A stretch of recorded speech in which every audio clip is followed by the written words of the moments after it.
सिर्फ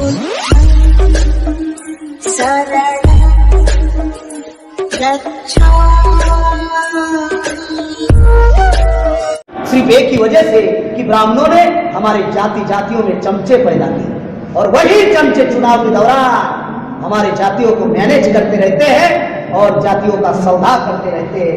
इस वजह से हम लोग आजाद नहीं हो। हम इस देश में आजादी का आंदोलन चला रहे हैं और कुछ लोग हमारे पैर खींचने का काम कर रहे हैं, हमारे समाज के लोग।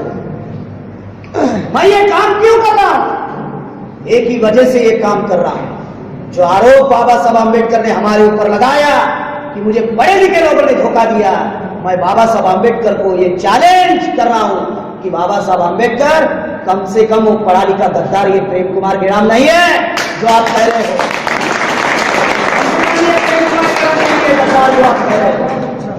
और साथियों 12 साल से काम कर रहा हूं। मेरा सेंटर लखनऊ है, लखनऊ से ऑल इंडिया घूमता हूं और मैं भी एक छात्र संगठन चलाता हूं। वामसेक की ऑफशूट विंग है भारतीय विद्यार्थी मोर्चा, भारतीय युवा मोर्चा, भारतीय बेरोजगार मोर्चा और राष्ट्रीय आदिवासी छात्र संघ का मैं नेशनल इंचार्ज हूं। देश भर में विद्यार्थी, युवा और बेरोजगारों का राष्ट्रव्यापी संगठन खड़ा करने का काम करता हूं। 22 राज्य में हमारा संगठन कार्यरत है, वामसेक 31 राज्य में। विद्यार्थी मोर्चा, युवा मोर्चा का संगठन 22 राज्य में संगठन कार्यरत है। पिछले 12 साल से ये संगठन खड़ा करने के लिए मैं काम कर रहा हूं और निर्णय लिया हूं।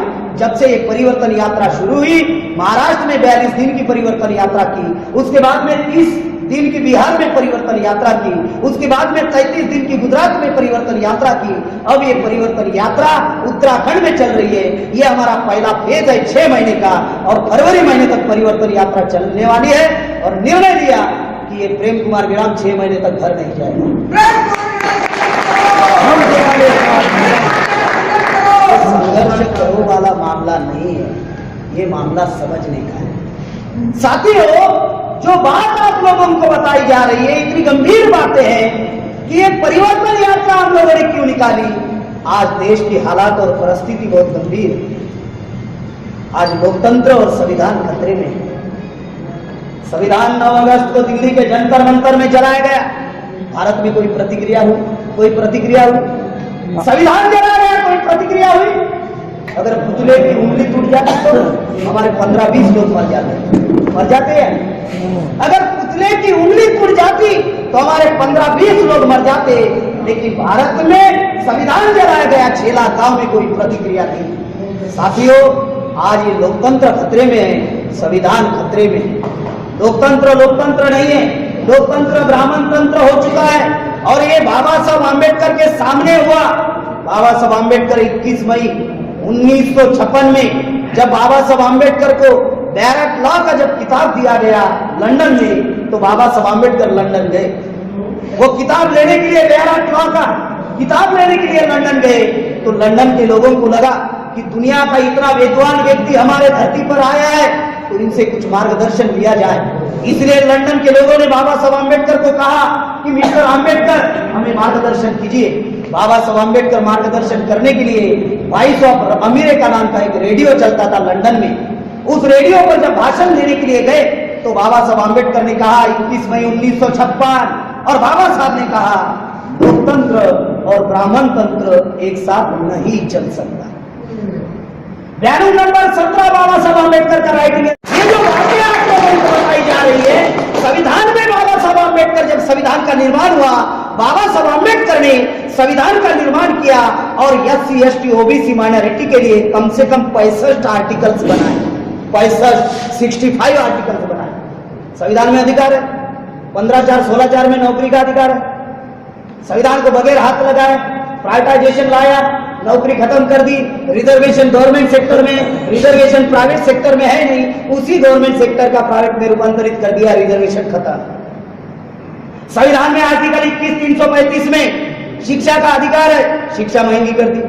आज आप IIT IIM में नहीं जा सकते, आज आप हायर एंड प्रोफेशनल एजुकेशन नहीं ले सकते, आज आप फॉरेन एजुकेशन नहीं ले सकते। संविधान में अधिकार है, बगैर हाथ लगाए शिक्षा महंगी कर दी। डॉक्टर बनना है, MBBS 50 लाख रुपए फीस, MD बनना है 1 करोड़ 2 करोड़। संविधान में अधिकार है। आर्टिकल 340 में ओबीसी के लिए रिजर्वेशन और ओबीसी की पहचान बाबा साहब आम्बेडकर ने की। 52% ओबीसी है, 52 मिलना चाहिए, 27 दे रहे हैं। अरे भाई कम से कम 27 तो दो। 52 को 27 दिया और सिर्फ 5.2% अभी तक रिजर्वेशन भरा ओबीसी का, यानी 52 लोग घर में रह रहे हैं। कहा 27 को खाना देंगे, तो 52 लोगों ने कहा तो भाई कम से कम 27 को दो, लेकिन 5 लोगों को खाना दे रहे हैं और 52 लोगों को कह रहे हैं 5 लोगों के खाने में आप 52 लोगों को खाना होगा।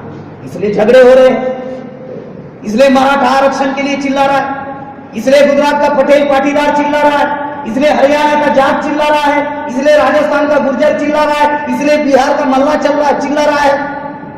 ये तो सुप्रीम कोर्ट ने बदमाशी की है। 52 को 27 देंगे। संविधान क्या कहता है? एक ही डेफिनेशन में, संविधान की एक ही डेफिनेशन, जिसकी जितनी संख्या भारी उसकी उतनी हिस्सेदारी। ब्राह्मण ब्राह्मण है करके विरोध नहीं कर रहे, ब्राह्मण जाति है करके विरोध नहीं कर रहे। लोग बोलते हैं ब्राह्मण के विरोध में आप बोलते रहे। ब्राह्मण ब्राह्मण है करके विरोध नहीं कर रहे, ब्राह्मण जाति है करके विरोध नहीं कर रहे। ब्राह्मण विदेशी है और 3.5% ब्राह्मण 80% प्रतिनिधित्व लिए हुए हैं, इसलिए विरोध कर रहे हैं। अगर 3.5 लेते तो हम क्यों विरोध करते भाई? आज भी कह रहे हैं संविधान के ऊपर हम अमल करेंगे। संविधान कह रहा है जिसकी जितनी संख्या भारी उसकी उतनी हिस्सेदारी। 3.5% ब्राह्मणों को 3.5 मिलना चाहिए, बिल्कुल दो भाई 3.5। बाबा साहब ने आर्टिकल 341 बनाई शेड्यूल कास्ट के लिए, रिजर्वेशन का प्रावधान किया और जिसको अछूत कहा जाता था उसकी पहचान बाबा साहब आम्बेडकर ने आर्टिकल 341 में शेड्यूल कास्ट। बाबा साहब ने आर्टिकल 342 बनाई, आदिवासियों के लिए रिजर्वेशन दिया और बाबा साहब ने आदिवासियों की पहचान दी, शेड्यूल ट्राइब। और SC ST OBC से जिन्होंने धर्म परिवर्तन किया, बाबा साहब आम्बेडकर ने उनके लिए आर्टिकल्स बनाए। सिख ईसाई बुद्धिस्ट मुसलमानों के लिए आर्टिकल 25 से लेकर 29 सुरक्षा का प्रावधान और अधिकार का प्रावधान। संविधान हमारे हित में है, लेकिन साथियों संविधान को चलाने वाले लोग हमारे ना होने की वजह से संविधान खत्म हो गया। दूसरी बात, बाबा साहब आम्बेडकर ने द्विदलीय जनतंत्र दिया। द्विदलीय जनतंत्र का मतलब होता है एक सत्ता में होगा, दूसरा विरोध में होगा। बाबा साहब सोचते थे अगर सत्ता में अगड़े के तथाकथित आजादी में 55 साल कांग्रेस ने राज किया, 17 साल बीजेपी ने राज किया। कांग्रेस जाती है, बीजेपी आती है, बीजेपी जाती है, कांग्रेस आती है, और जिनको आप अपना नेता मानते हो वो क्षेत्रीय नेता बन गए। मायावती मुलायम सिंह यूपी तक सीमित, नीतीश कुमार लालू जी, रामविलास जी, सीताराम जी बिहार तक सीमित, शिबू सोरेन अर्जुन मुंडा झारखंड तक सीमित, प्रकाश आंबेडकर रामदास अठवले शरद पवार महाराष्ट्र तक सीमित। जिनको आप अपना नेता मानते हो वो क्षेत्रीय नेता बन गए। उसके आगे जाकर कुछ कांग्रेस से बंधे हुए, कुछ बीजेपी से बंधे हुए, जो कांग्रेस और बीजेपी के गुलाम है उनको आप अपना नेता मानते हो। मुझे बड़ी हैरानी होती है, ये कोई समझदारी वाली बात नहीं है। अनपढ़ आदमी मान रहा है वो बात समझने के लिए तैयार हो, पढ़े लिखे लोग भी नेता मान रहे हैं जो खुद कांग्रेस और बीजेपी के गुलाम है। कांग्रेस ने यूपीए गठबंधन बनाया 33 घटक दल, बीजेपी ने एनडीए गठबंधन बनाया 34 घटक दल, कुछ कांग्रेस से कुछ बीजेपी से। द्विदलीय जनतंत्र, जिनको आप नेता मानते हो क्षेत्रीय नेता बन गए, उसके आगे जाकर जाति के नेता बन गए। मायावती चमारों की नेता, मुलायम सिंह यादवों का नेता, नीतीश कुमार कुर्मी का नेता, लालू यादवों का नेता, रामविलास पासवान का नेता, सीताराम मांझी मुसर का नेता, शिबू सोरेन संताल का नेता, अर्जुन मुंडा मुंडाओं का नेता, प्रकाश आंबेडकर महारों का नेता, रामदास अठवले महारों का नेता, शरद पवार मराठों का नेता, अडवाणी देश का नेता, अमित शाह देश का नेता, सोनिया गांधी देश का नेता, राहुल गांधी देश का नेता, हमारी बहन जी चमारों की नेता। गेम समझ में आ रहा है? ये खेल है सारा, खेल ही तो समझ में आना चाहिए। काम ज्यादा करने के बजाय थोड़ा करो, लेकिन वे ऑफ ऑर्गेनाइजेशन में करो, वे ऑफ लाइन में करो। काम ज्यादा करने के बजाय थोड़ा काम करो। मैं ये नहीं कहता हूं कि मैंने घरदार छोड़ा, आपको घरदार छोड़ने की बिल्कुल जरूरत नहीं है। आप जिस एरिया में रह रहे हो उस एरिया में रहकर आप काम कर सकते हो, लेकिन काम वे ऑफ ऑर्गेनाइजेशन में। आखिरी बात बताकर मेरी बात यहीं पे समाप्त करना चाहता हूं। आखिरी बात यह है साथियों, जिसके लिए हम लोगों ने ये परिवर्तन यात्रा निकाली, वो क्या है?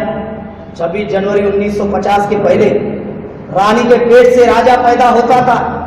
दुनिया में कोई डॉक्टर पैदा नहीं हुआ, सिर्फ भारत में डॉक्टर पैदा हुआ। उस रानी की नसबंदी कर दी। उस डॉक्टर का नाम है डॉक्टर बाबा साहब। और बाबा साहब अम्बेडकर ने कहा रानी के पेट से राजा पैदा नहीं होगा, रानी जरूर बच्चा पैदा करेगी। वो बच्चा होगा लेकिन राजा नहीं होगा। और राजा बनने का अधिकार बाबा साहब अम्बेडकर ने प्रजा को दिया। राजा बनने का अधिकार प्रजा को दिया, और वो अधिकार है वोट का अधिकार। वोट का अधिकार बाबा साहब अम्बेडकर ने संविधान में आर्टिकल 330, 332 में दिया। वोट का अधिकार। वोट का अधिकार क्या है? One man one vote, one vote one value. One man one vote, one vote का मतलब क्या होता है? रानी को जो अधिकार होगा वही अधिकार वही अधिकार नौकरानी को होगा। One man one vote. Ambani को जो अधिकार होगा वही अधिकार मजदूर को होगा। One man one vote. अभी वन वोट वन वैल्यू का क्या अर्थ है?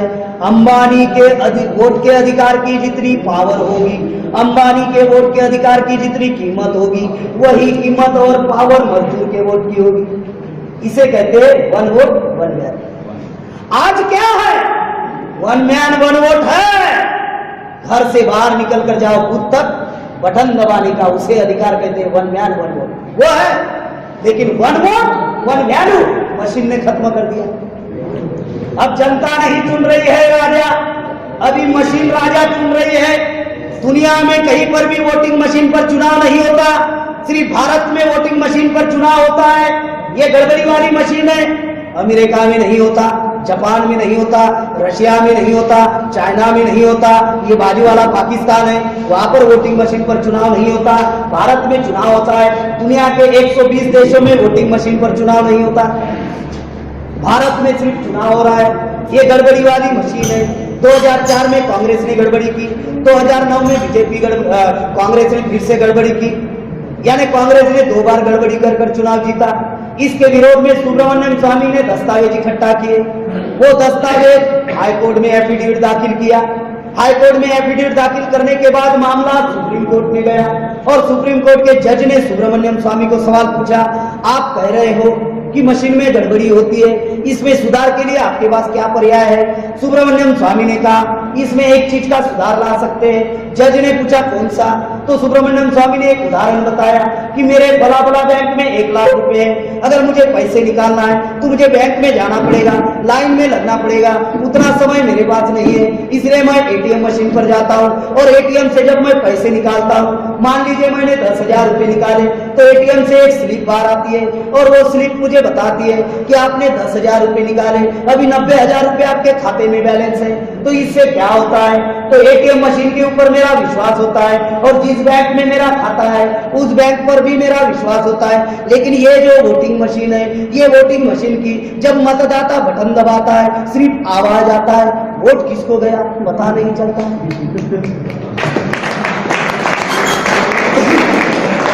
सुब्रमण्यम स्वामी ने ये बात कही तो सुप्रीम कोर्ट ने आदेश दिया चुनाव आयोग को 8 अक्टूबर 2013 को, और चुनाव आयोग को कहा कि वोटिंग मशीन पर चुनाव करने से फ्री फेयर एंड ट्रांसपेरेंट चुनाव नहीं होगा। अगर आपको स्वतंत्र निष्पक्ष पारदर्शी अगर चुनाव करना है तो वोटिंग मशीन के साथ में पेपर ट्रेल मशीन लगानी होगी। ये जब बात चुनाव आयोग को आदेश किया 8 अक्टूबर 2013 को, तो 2014 को लोकसभा का चुनाव था। चुनाव आयोग ने पेपर ट्रेल मशीन लगानी चाहिए थी, लेकिन चुनाव आयोग ने पेपर ट्रेल मशीन नहीं लगाई। मेरा सवाल है कि आपके एरिया में लगाई थी पेपर ट्रेल मशीन? नहीं। पेपर ट्रेल मशीन का एक ही उदाहरण, ये ईवीएम मशीन, ये पेपर ट्रेल मशीन। अगर मान लीजिए घोड़ा है, गधा है, कुत्ता है, हाथी है, जो भी है, अगर मान लीजिए किसी व्यक्ति ने गधे की बटन दबाई तो पेपर ट्रेल से एक पर्ची बाहर आएगी और वहां पर छप कर आएगा गधा। यह है पेपर ट्रेल मशीन। अगर किसी ने कुत्ते की बटन दबाई तो पेपर ट्रेल मशीन से कुत्ता बाहर आएगा, घोड़े की दवाई घोड़ा बाहर आएगा, कमल की दवाई कमल बाहर आएगा, पंजा की दवाई पंजा आएगा, हाथी की दवाई हाथी आएगा, खटिया की दवाई खटिया आएगा। ये है पेपर ट्रेल मशीन।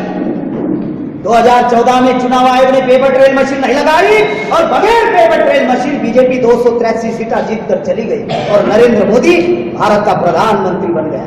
कहते 56 इंच का सीना, झूठ बोल के जीना। अगर तेरा 56 इंच का सीना है तो बैलेट पेपर पर चुनाव करना, डर क्यों रहा है?